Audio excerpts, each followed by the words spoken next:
Boleh. Oke, baik. Assalamualaikum warahmatullahi wabarakatuh. Waalaikumsalam warahmatullahi wabarakatuh. Bismillahirrahmanirrahim. Alhamdulillahirrahmanirrahim. Terima kasih kepada Ibu Dr. Insinyur Sri Nurdiati, Dekan Fakultas Matematika dan Ilmu Pengetahuan Institut Pertanian Bogor.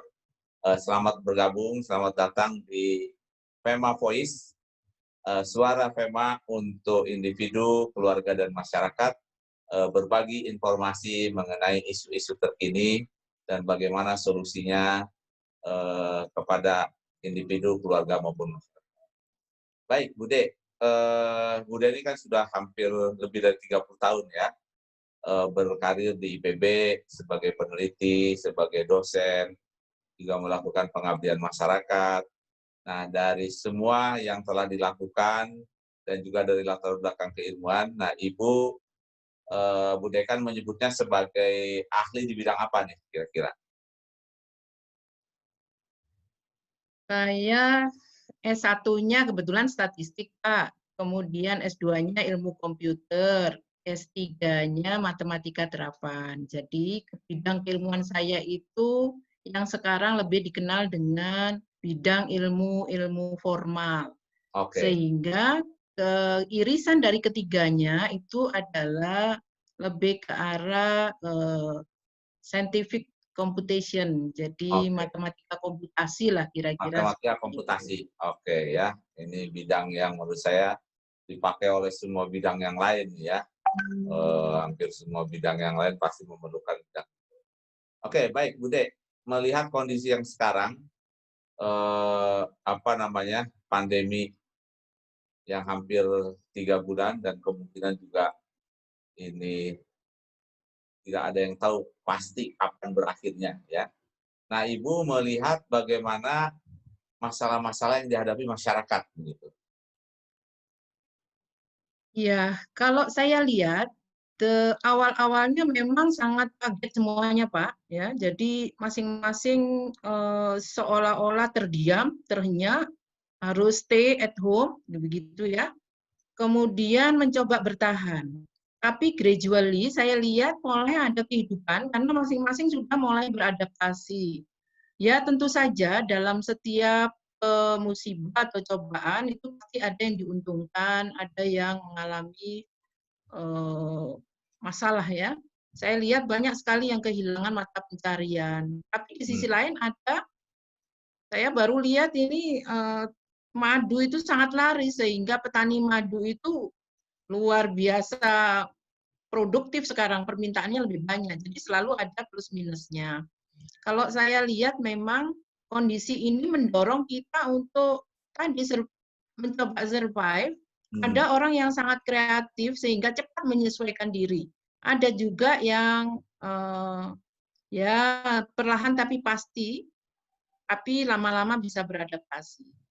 Jadi oke. menurut saya ini kita memang dipaksa ya untuk menghadapi satu perubahan besar yang kalau secara pribadi saya melihatnya mungkin dari sisi positif saja itu, Pak.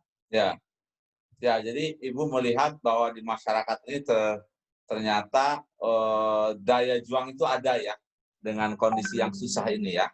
Jadi ada nampak yang Ya, sangat cepat jus- beradaptasi. jus- justru menurut saya ini memaksa kita semua untuk berpikir keras, untuk memutar otak, untuk berkreativitas bagaimana memanfaatkan waktu sebaik-baiknya, apakah itu di rumah atau pokoknya yang produktif lah. Ya, Tidak mungkin oke. karena memang kalau orang yang memang nggak kemana-mana begitu ya rasanya nggak ada perubahan. Tapi kalau orang yang sudah biasa aktif di luar, dipaksa di dalam, pasti isi kepalanya nggak akan pernah berhenti, Pak. Jadi Hmm, pasti berpikir apa yang bisa dilakukan begitu ya. ya. Baik. Bude ini kan memimpin sebuah fakultas yang sangat besar dari sisi jumlah staf dosen dan Mhm. juga staf tenaga kependidikan serta juga bidang keilmuannya yang sangat luas. Nah, Ibu melihat bagaimana kondisi dosen ya dengan tiba-tiba ada perubahan dalam proses mengajar begitu ya. Gimana Ibu memanage dinamika yang ada di staf pengajar tersebut? Ya, nah kebetulan memang apa yang disampaikan Prof. Ujang bahwa sangat distinct begitu ya antar departemen di FMIPA itu benar sekali. Contoh, diambil contoh ilmu komputer. Kalau ilmu komputer itu sudah sangat terbiasa memberikan pengajaran online ya, materinya itu sudah ada, delivery dosen-dosennya sudah biasa lah. Sehingga kalau sekarang harus kuliah online itu mereka ya tinggal meningkatkan kualitas saja. Beda dengan departemen matematik yang selama ini menurut kami metode tatap muka lebih efektif, dipaksa tanpa ada waktu yang cukup untuk menyiapkan itu dan tidak mudah Pak. Termasuk saya sendiri yang ya sampai nggak tidur hanya dalam waktu singkat untuk menyiapkan materi dengan segala kekurangannya tentu saja. Tapi sekali lagi positifnya kami dipaksa untuk belajar, untuk belajar, untuk jadi sekarang bisa begitu. Jadi kami aktif begitu untuk mencoba mencari metode yang paling efisien mengajarkan matematika melalui online ini. Jadi tadi Pak, variasinya luar biasa, tapi overall saya lihat antusiasme dari dosen ya untuk melaksanakan ini. Mereka sangat senang seperti punya mainan baru yang itu positifnya ya. Mereka semangat sehingga nggak kenal waktu. Diskusi itu tanpa kenal waktu, nggak ada lagi jam kerja. Malam pun diskusi, weekend pun diskusi hanya untuk bagaimana menyiapkan pengajaran, menyiapkan ya. Tapi di sisi lain memang tanpa disadari, betul sekali apa yang tadi Dirapin disampaikan, untuk saat ini rata-rata kami baru berpikir apa yang nyaman buat kami begitu, apa yang bisa kami lakukan, ya. Mungkin tahap berikutnya baru ada wisdom, oh iya kalau begini mungkin ada mahasiswa yang nggak bisa mengikuti dan lain sebagainya. Tapi itu memang butuh jam terbang Pak, butuh waktu ya untuk beradaptasi. Sekarang sih kami lihat antusiasme dari teman-teman ini sangat luar biasa Pak, bahkan bersaing, saling bersaing gitu ya. Artinya ketika menemukan software baru ini lebih bagus ini, ayo ini dikomporin yang lain supaya segera menginstall dan seterusnya. Sangat positif kalau menurut saya Pak. Gitu sangat ya. Positif. Ya artinya momen ini kalau tidak ada momen seperti ini mungkin saya tidak yakin semua dosen terlibat dalam daring ya sambil menunggu. Setuju Pak. Ya. Setuju sekali. Meskipun dihimbau, difasilitasi, dalam akreditasi itu ditanyakan, ya tapi selama itu belum dipaksa untuk melakukan itu, ya kita nyaman-nyaman saja dengan comfort zone kami begitu. Sehingga ketika dipaksa, ya ini segala sesuatu kan harus kita lihat hikmahnya ya Pak ya. Betul. Hikmahnya juga banyak teman-teman yang tadinya mohon maaf penelitian itu ya melakukan apa saja begitu yang bisa diteliti. Kalau sekarang kan justru fokus ke apa yang bisa dilakukan untuk menyelesaikan masalah ini. Itu juga satu hal yang menurut saya positif. Jadi di balik musibah pasti ada hikmahnya ya. Bersama kesulitan ada kemudahan, bersama kesulitan ada kemudahan. Jadi saya melihatnya begitu, Prof. Ya, betul. Saya pikir kondisinya hampir sama di semua departemen, penguasaannya, rentangnya yang sangat besar ya, dari mulai yang sudah terbiasa sampai yang mungkin baru mengenal apa ini yang disebut dengan daring dan seterusnya. Nah, tapi kalau dilihat dari sisi mahasiswanya bagaimana mahasiswa FMIPA ini? Apakah sama seperti mahasiswa IPB lainnya? Misalnya kesulitan-kesulitan tentang biaya dan lain sebagainya juga muncul?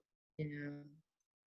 Tentu saja Pak. Jadi ada yang genuine karena memang mereka kesulitan. Bahkan sampai terakhir pun ada satu orang mahasiswa yang bilang, saya tidak punya perangkat untuk itu. Ya. Jadi nggak mungkin saya melakukan ini dan itu begitu.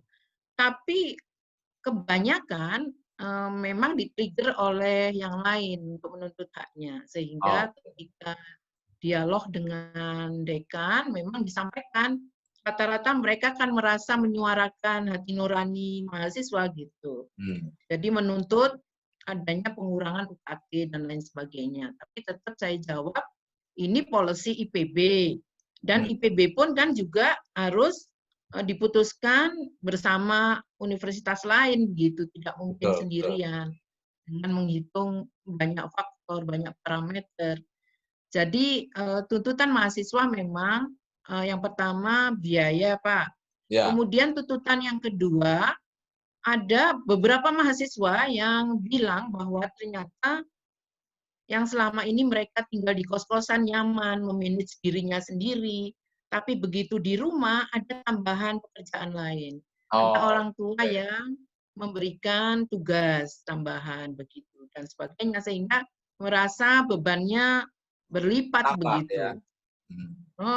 Jadi ada tugas rumah, ada tugas dari dosen juga bertambah dan sebagainya. Itu ya menurut saya sebuah kewajaran saja ya Pak ya.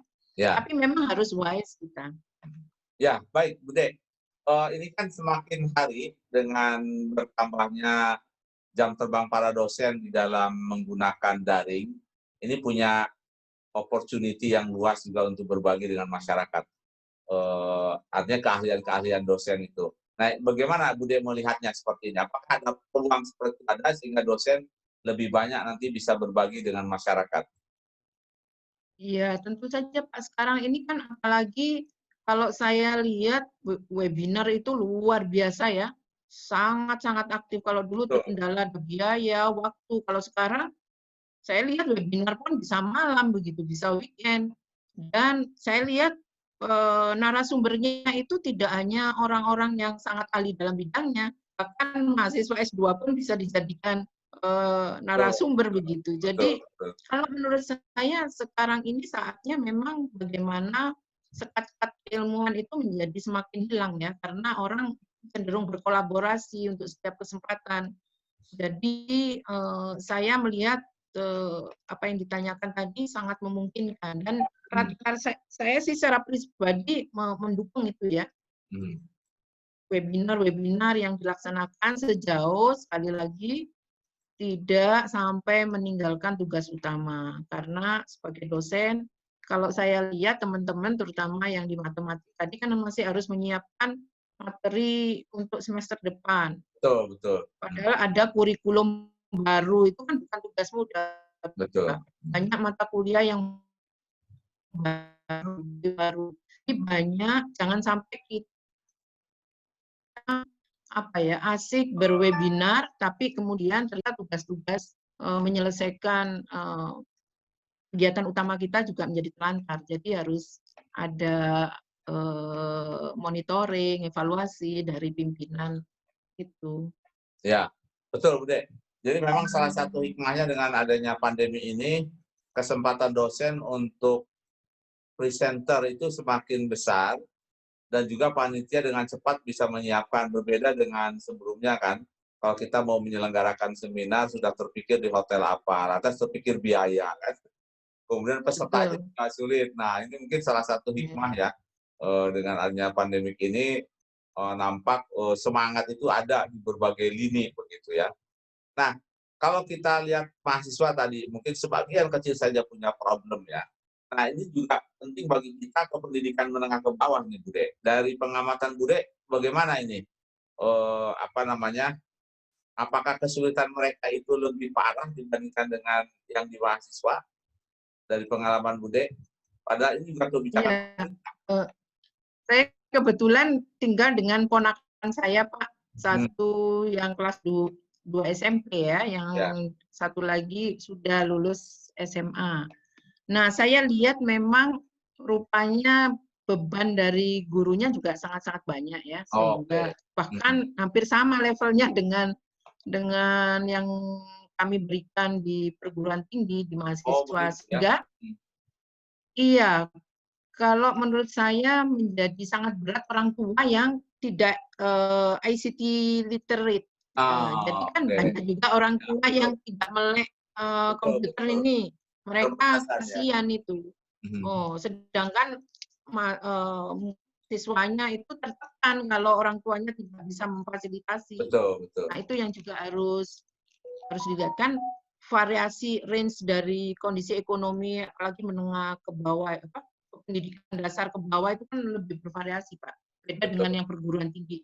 Nah, itu juga harus dilihat dengan wise lah. Ya. Tapi juga ini Pak, itu ada perbedaan untuk beberapa sekolah yang memang swasta yang sudah bagus. Ya. Ya, itu enggak jadi masalah, tapi untuk negeri saya lihat masih kesulitan untuk disamaratakan begitu. Oke. Baik, Bude. Apa harapan Bude nih kepada pemerintah terutama ya, yang dia memegang anggaran, terutama untuk pendidikan menengah ke bawah nih, di mana orang tua itu sangat beragam sekali ya. Beda kalau mahasiswa dia bisa belajar sendiri. Tapi kalau yang SD, SMP, ini banyak orang tuanya yang tidak mendukung nih. Kira-kira apa yang sebaiknya dilakukan oleh pemerintah nih? Jadi artinya pemerintah bukan hanya memikirkan guru, tapi juga ini kondisi terutama yang SD ya, karena kan dia akan sebagian besar dengan orang tuanya. Karena kalau menurut saya beda tempat, beda kondisi, ya, Ya. mungkin lebih baik tidak disamaratakan, Pak. Jadi Oh, harus ada desentralisasi kalau menurut saya. ya, ya. Untuk masalah ini betul-betul diberdayakan, kalau level SMP ke bawah kan dinas tuh. Ya. Dinas berkoordinasi dengan kepala sekolah, dengan baik tingkat SMP, SD, dan betul-betul didengarkan apa kebutuhannya begitu. Ya, tidak semua memang harus dilakukan secara online. Betul. Kalau bisa untuk daerah hijau kan mulai bisa ya. Ya. Jadi mungkin pola homeschooling menurut saya, Pak, Ya. untuk yang SD ke bawah itu akan sangat bagus. Ya, Hmm. homeschooling di seluruh perangkat, bahkan selama ini kalau yang namanya, mohon maaf, RT, RW, kepala desa, kalau menurut saya kok bergeraknya itu hanya pas ada pemilu, pilkada gitu. Nah, Betul, tidak ada betul. salahnya sekarang itu roda itu digerakkan juga gitu. Harusnya ya. Sehingga semua orang menjadi lebih aware, lebih berempati dan punya tanggung jawab. Betul, betul. Tidak harus kemudian ini Pak, diberdayakan juga, apa istilahnya ya, saling meng-cover begitu. Kalau ada di satu tempat yang memang sudah sangat-sangat established begitu, ya mencoba meng-cover yang belum begitu dan seterusnya. Jadi sifat asli orang Indonesia dalam hal gotong royong harus dihidupkan lagi, Pak. Itu menurut saya untuk pendidikan menengah ke bawah. Ya. Oke, makasih Bude ya. Saya pikir ini poin yang sangat penting ya. Bagaimana lokal program itu menjadi sangat penting. Nah, kembali ke universitas. Dengan melihat persiapan di semua universitas ya, ada yang siap, mungkin juga ada yang tertatih-tatih. Nah, ini anggaran pemerintah sebaiknya apa nih yang terkait dengan daring yang menurut Bu Dekan ini sangat penting yang harus diprogramkan oleh pemerintah. Karena sebagian pertanyaan yang tidak mudah ini Pak, terus terang. Ya, sekali lagi kalau dilihat ada klaster, makanya ada klaster ya, ada dulu itu ada hibah A, hibah B begitu ya. Ya. Itu sesuai dengan kebutuhan. Nah, kalau dilihat secara umum, apalagi kalau kita bicara memang semuanya dilakukan secara online, infrastruktur harus memadai. Harus mendukung Kita ya. lihat kalau harus mendukung, mungkin sekarang kita 2 giga nggak cukup Pak gitu bandwidth ya. Karena kita sudah terbiasa berpikir world class university. Tapi untuk universitas yang masih agak jauh dari pusat, itu barangkali 100 mega aja masih survive gitu. Jadi sekali lagi kalau itu perlu dilihat kembali kebutuhannya. Dan sekali lagi nggak bisa disamaratakan. Dan menurut saya tadi mungkin subsidi untuk infrastruktur, bagaimana pelaksanaan online Jadi ini bisa infrastruktur daring ya, Bude ya. dikerjakan. Iya, itu penting untuk sekarang, Pak. Kalau yang lain-lain mungkin bisa belakangan lah ya. Oke, sedikit mungkin yang agak hal yang individual tapi mungkin agak apa namanya sesuatu yang simpel pertanyaan ya. Apakah ada kasus ya, artinya dosen yang dia mengeluh gitu kepada pimpinan dengan daring ini anggaran tuh jadi naik gitu. Ya mungkin 1-2 apakah di Hmm. Kalau saya lihat memang dari grup yang saya ikuti itu ibu-ibu yang kesulitannya double, Pak. oke, Karena harus mengerjakan tugas kantor, tapi juga di rumah itu harus memanage rumah tangganya, harus ngurusi anak.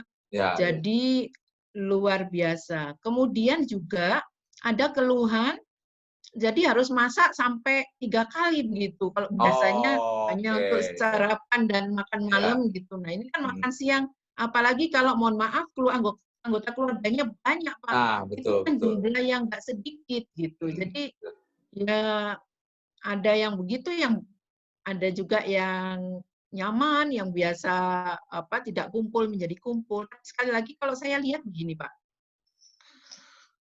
terutama kita yang biasa kerja dalam satu tempat, kita tuh harusnya melihat ini kita punya 2 keluarga. Hmm, Keluarga inti, ya, ya, keluarga kita sendiri, keluarga saudara, suami, istri, anak, dan seterusnya, dan keluarga kantor begitu. oke. Sekarang kita dipaksa untuk berpisah dengan keluarga di kantor. Betul Ada betul. kerinduan tersendiri, Iya iya, ya. betul betul. Nah, sekarang kita mau nggak mau harus hidup dengan keluarga kita. Ya, mungkin nggak sedikit yang konflik juga ya, mohon maaf kalau Betul. terlalu intensif Iya, hubungannya ya, betul. Hmm, ada. Nah, itu sesungguhnya sekali lagi ada hikmah yang sangat-sangat dalam yang bisa kita ambil. Bahwa selama ini kalau normal-normal saja, kita fine-fine saja begitu ya, ya. merasa Hmm, dua-duanya nggak penting gitu, merasa betul betul. dua-dua keluarga ini biasa-biasa aja, Ya, rutinitas saja. Tapi ketika kita dihadapkan pada keadaan ini menjadi dua-duanya penting menurut saya, Pak. Ya, oke. ada Hmm, kerinduan kembali ke keluarga di kantor ya. hmm, Kemudian betapa ternyata memang ketika berinteraksi dengan keluarga di rumah itu ada hal-hal yang secara bersama-sama kita betul. lalui lagi yang mungkin sempat hilang waktu kita banyak di kantor gitu. Jadi ada nilai-nilai yang kita temukan kembali, kalau saya pribadi begitu, Pak. Ya, Dari dua baik. keluarga kita yang sama-sama pentingnya ini. Betul betul. Wah, terima kasih sekali nih, Bu Dekan. Bincang-bincangnya banyak sekali tadi Sama-sama. poin-poin yang sangat penting ya untuk masyarakat, untuk pemerintah, dan juga untuk para kolega kita dosen ya, yang sebagian mungkin terkaget-kaget dengan kondisi ini, tapi hikmahnya mereka dengan belajar dengan cepat ya. Jadi memang sekarang ini dosen menyeimbangkan antara kenyamanan dia dan capability dia ya. Ya. Sementara mungkin IPB harapannya 10, ya dosen itu mungkin pada level 6 dan 7 ya. Nah, mungkin pelan-pelan kita naikkan ke 8, 9, dan 10 ya. Mudah-mudahan proses belajar kita ini sukses dan para dosen kita bisa mempersiapkan dengan baik. Sekali lagi Bu Dekan, terima kasih atas waktunya ya. Mudah-mudahan ini Sama-sama, menjadi Pak, amal soleh senang bersama bisa ya. diwawancara. Senang bisa diwawancarai. Oke, Terima baik, kasih Bu Dekan baik. ya. Nanti ini kita Mangga, edit, mangga. kemudian nanti kita upload di sosial media kita, para pimpinan IPBDK.